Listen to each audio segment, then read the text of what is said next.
भगवान से भी ये प्रार्थना भी कर रहे हैं कि अगर हमें भगवान ने ले डूबना है तो कम से कम ले ही डूबे, क्योंकि हम अपने दुख को न तो दर्शा ही पा रहे हैं और न छुपा पा रहे हैं। छुपाएं तो कैसे और दर्शाएं तो किसके पास।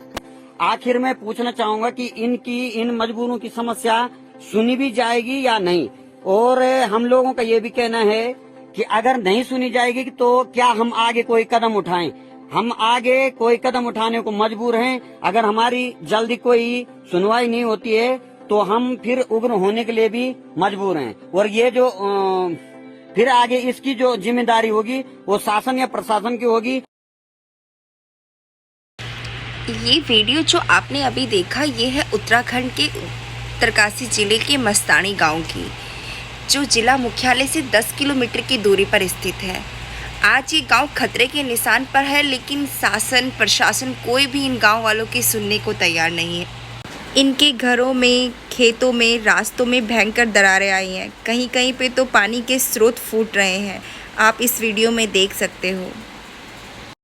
क्या बच्चे, क्या बुजुर्ग, सब लोग अपना घर छोड़कर टेंटों में अपना गुजर बसर कर रहे हैं। चलिए मैं आपको सुनाती हूँ क्या है यहाँ के स्थानीय निवासियों का कहना। किसी टेंट में हमारे बच्चे हैं, इस टेंट में हम लोग हैं, 10-12 लोग हैं, और इसी तरह से हम अपनी गुजर बसर कर रहे हैं। आजकल घरों में पानी आ रहा है, घरों में दरारें पड़ी हुई है। इस ढंग से अपना जो है 2 दिन हो गए हैं, अभी तक इस अंधेरे से हमें निजात नहीं मिल पा रही। आप जो है हमने जो है वो किया तो प्रधान जी ने साथ में किया, लेकिन ये देखो ये टेंट भेजे कल, इनमें न उजाला है, न इनमें कुछ व्यवस्था है, और न ही पूरे ये टेंट हैं। जितने भी हमारे छोटे छोटे बच्चे हैं या हम हैं, तो देख रहे हैं आप कि हम इसमें अंधेरे में जो है गुजारा कर रहे हैं इन झाड़ियों के बीच में। आजकल बरसात का मौसम है, कहीं से सपेरा भी आ सकता है। मस्तानी गांव में भूसंकलन और दरारें पड़ने की जो घटना है वो 1951 के भूकंप से शुरू हो गई थी, जब मस्तानी गांव में 1951 में भूकंप आया था।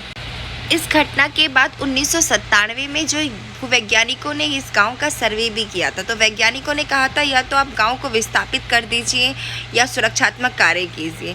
लेकिन आज 24 वर्ष बीतने के बावजूद भी अभी तक गांव में ना कोई सुरक्षात्मक कार्य किए गए हैं, ना ही गांव के लोगों को विस्थापित किया गया है। में भारी बारिश होने से लोगों के घरों में दरारें और बढ़ गई हैं। गाँव के प्रधान सत्यनारायण सेमवाल जी कहते हैं कि एक भी घर रहने लायक नहीं है।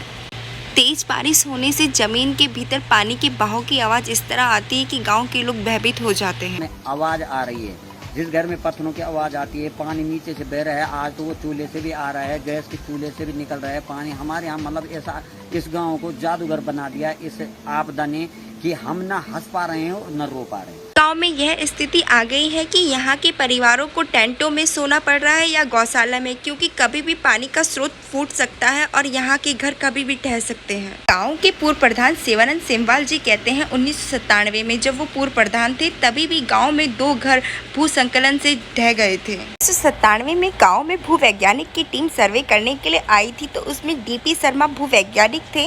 उन्होंने गाँव को विस्थापित करने का सुझाव दिया था। तत्कालीन जिला अधिकारी ने कोडियाल गांव के पास भूमि भी चयनित की थी, लेकिन आज तक विस्थापन नहीं हो पाया। लिया जा रहा है, मजाक में इसलिए लिया जा रहा है कि यहाँ पे कोई ऐसी अनहोनी अभी तक हुई नहीं है जिसका इंतजार शायद सबको है। और आप इस गांव के नीचे देखेंगे तो यहाँ मतलब बड़ी बड़ी दरारें, फिर जो ताज़ा दरारें हैं वो पड़ गई है। गाँव के पीछे जो मतलब पूरा पहाड़ है वो धस रहा है, बड़े बड़े बोल्डर उसके पीछे हैं। भूवैज्ञानिक की रिपोर्ट हमारे पास है। कहते इन लोगों की बात क्यों नहीं सुनी जा रही है? क्या दुर्घटना होने के बाद सरकार मुआवजा बांटने तक सीमित है? इस देश में क्रिकेट मैच को बारिश से बचाने के लिए करोड़ों रुपए का उपाय किया जाता है, को कवर किया जाता हो, हेलीकॉप्टर से सुखाया जाता हो। उस देश में इन स्थानीय निवासियों के लिए कुछ करना तो बहुत दूर की बात है, इनकी बात तक नहीं सुनी जाती है। क्या यही गलती है इस देश के स्थानीय निवासियों की कि वह आम लोग हैं? मानते हैं कुदरत के आगे किसी की नहीं चलती, लेकिन सरकार को जो काम होते हैं वो तो करने चाहिए ना। समय रहते इनको विस्थापित या इनकी रहने की कोई ना कोई व्यवस्था तो करनी चाहिए। 24 साल हो गए, अभी तक सरकार ने कोई निर्णय नहीं लिया है। इस टेंट में, इस मौसम में ये लोग कैसे अपनी ज़िंदगी गुजार सकते हैं? ये लोग उत्तराखंड और इस देश के निवासी नहीं हैं? क्यों नहीं इन लोगों की सुनी जा रही है? सरकार अंधी हो गई है क्या? उत्तराखंड का ये ही गांव नहीं, ऐसे और भी अनेक गांव हैं जो इस समय आपदा प्रभावित है।